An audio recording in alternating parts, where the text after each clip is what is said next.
नमस्कार दोस्तों, break exam में आप सभी का स्वागत है। आज के वीडियो का हमारा टॉपिक है कुल्सी नदी। कुल्सी नदी हाल ही में चर्चा का विषय बनी हुई है, इसलिए कुल्सी नदी के बारे में हम विस्तार से देखेंगे। उसके बाद हम आपको 10 MCQ क्वेश्चन कराएंगे जो आपके आने वाले परीक्षाओं के दृष्टिकोण से बहुत ही ज़्यादा इम्पोर्टेंट रहेंगे। तो चलिए कुल्सी नदी के बारे में देख लेते हैं, आखिर क्यों यह चर्चा का विषय बनी हुई है। तो देख लेते हैं। असम और मेघालय सरकारों ने कुल्सी नदी पर 55 मेगावाट की जल विद्युत परियोजना बनाने पर सहमति जताई है। यह नदी संकटग्रस्त गंगा नदी डॉल्फिन का आवास स्थल है, तो इस कारण से यह चर्चा का विषय बनी है, क्योंकि असम और मेघालय सरकारों ने मिलकर इस पर 55 मेगावाट की परियोजना बनाने पर सहमति जताई है। और यह नदी किसका आवास है? तो संकटग्रस्त गंगा नदी डॉल्फिन का। चलिए देख लेते हैं इसकी मैपिंग। ये मेघालय राज्य की मैपिंग है और ये असम का है पूरा क्षेत्र, और दोनों के ही बीच में यह कुल्सी नदी बहती है। कुल्सी नदी बेसिन यहाँ पर देख सकते हैं, दोनों नदी यानी कि दोनों राज्यों के बीच में इसका बेसिन है। चलिए आगे देख लेते हैं कुल्सी नदी के बारे में कुछ इम्पोर्टेंट फैक्ट। स्थान: यह नदी मेघालय के वेस्ट खासी हिल्स से बहकर असम के कामरूप जिले में प्रवेश करती है। यानी कि इसका उद्गम कहाँ से होता है? तो मेघालय से होता है। और कौन सी खाड़ी से? तो वेस्ट खासी यानी कि पश्चिमी खासी हिल्स से बहकर असम के कामरूप जिले में यह प्रवेश करती है। उद्गम मार्ग: तो इसका उद्गम मेघालय में होता है। यह लगभग 60 किलोमीटर की दूरी तय करने के बाद यह ब्रह्मपुत्र में मिलती है। तो लगभग 60 किलोमीटर की दूरी यह तय करती है, उसके बाद ब्रह्मपुत्र में मिल जाती है। मुख्य विशेषताएं देख लेते हैं। यह एक छोटी और उथली नदी है जिसकी औसत चौड़ाई 70 से 80 मीटर होती है। यह जैव विविधता से समृद्ध है और इसमें कई संकटग्रस्त प्रजातियां पाई जाती हैं। इसके अलावा हम गंगा डॉल्फिन के बारे में ही आओ देख लेते हैं। गंगा डॉल्फिन यानी कि इसका वैज्ञानिक नाम क्या है? तो प्लेटेनिस्टा गंगेटिका इसका वैज्ञानिक नाम है। ये भी काफ़ी इम्पोर्टेंट है। क्या है गंगा डॉल्फिन? तो यह एक मीठे पानी में पाई जाने वाली डॉल्फिन की प्रजाति है। यह दुनिया की केवल 5 नदी डॉल्फिन प्रजातियों में से एक है। स्थानीय रूप में इसे सुसु कहा जाता है, क्योंकि यह पानी की सतह पर सांस लेने के लिए आने पर एक विशेष ध्वनि निकालती है। तो इस ध्वनि के कारण से इसको क्या कहा जाता है? सुसु भी कहा जाता है। चलिए आगे देख लेते हैं। देख सकते हैं इसका फिगर किस प्रकार से डॉल्फिन का चित्र होता है। तो यह डॉल्फिन का वास्तविक चित्र है। भौगोलिक वितरण देख लेते हैं। यह गंगा, ब्रह्मपुत्र, मेघना और कर्णफुली सांगू नदी प्रणालियों में भारत, नेपाल और बांग्लादेश में पाई जाती है। तो यहाँ पर इसका वितरण पाया जाता है। मुख्य जैविक विशेषताएं देख लेते हैं। नेत्रहीन होती है। इसकी आँखों में कार्यात्मक लेंस नहीं होते। यह इकोलोकेशन यानी कि ध्वनि तरंगों से स्थान का ज्ञान की मदद से रास्ता ढूंढती है और शिकार करती है। तो याद रखिएगा, इसमें इकोलोकेशन शब्द ज़्यादा इम्पोर्टेंट है, जिसकी मदद से यह अपना शिकार और रास्ता ढूंढती है। याद रखिएगा। उसके बाद श्वसन, तो यह हर 30 से 120 सेकंड में सतह पर आकर सांस लेती है। भोजन के रूप में यह मुख्य रूप से मछलियों को खाती है और तेज बहाव वाली मुख्य नदी धाराओं में रहना पसंद करती है। उसके बाद हम आगे देख लेते हैं। IUCN की रेड लिस्ट स्थिति इसकी क्या है? तो इसको इंडेंजर्ड यानी कि संकटग्रस्त प्रजातियों में रखा गया है। भारत का राष्ट्रीय जलीय प्राणी, तो 2009 में इसे घोषित किया गया है।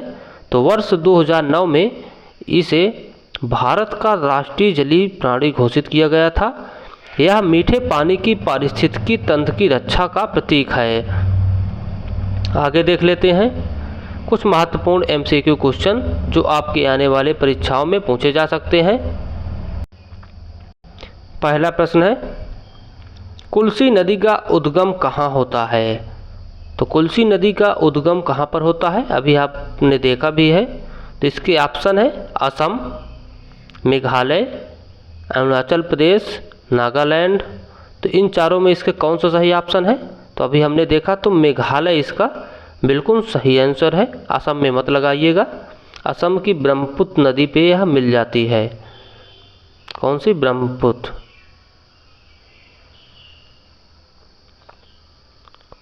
उसके बाद अगला प्रश्न है, कुल्सी नदी किस बड़ी नदी में मिलती है? तो अभी हमने बताया है किस नदी में मिल जाती है, तो ब्रह्मपुत्र नदी में यह मिल जाती है। ऑप्शन बी इसका बिल्कुल सही जवाब है। चलिए बढ़ते हैं अगले प्रश्न की ओर। कुल्सी नदी की औसत चौड़ाई कितनी है?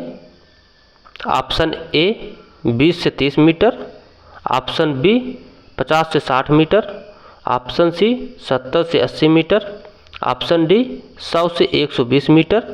तो इसका सही जवाब है 70 से 80 मीटर तक इसकी औसत चौड़ाई होती है। अगला प्रश्न है, गंगा डॉल्फिन को स्थानीय रूप से क्या कहा जाता है? तो इसको स्थानीय रूप से क्या कहा जाता है? ऑप्शन ए चुनचू, ऑप्शन बी सुसु, ऑप्शन सी पुपू और ऑप्शन डी टुनटू। तो इसका सही आंसर है सुसु। ऐसा क्यों कहा जाता है? क्योंकि यह हर 30 से 120 सेकंड में पानी के ऊपर आकर सांस लेती है और एक विशेष प्रकार की ध्वनि निकालती है। उसी ध्वनि के कारण इसको क्या कहा जाता है? सुसु। चलिए बढ़ते हैं अगले प्रश्न की ओर। गंगा डॉल्फिन किस प्रकार की प्रजाति है? तो गंगा डॉल्फिन किस प्रकार की प्रजाति है? ऑप्शन ए समुद्री, ऑप्शन बी खारे पानी की, ऑप्शन सी मीठे पानी की, ऑप्शन डी उष्णकटिबंधीय। तो इसका सही जवाब है मीठे पानी की यह प्रजाति है। ऑप्शन सी बिल्कुल सही जवाब है। चलिए बढ़ते हैं अगले प्रश्न की ओर।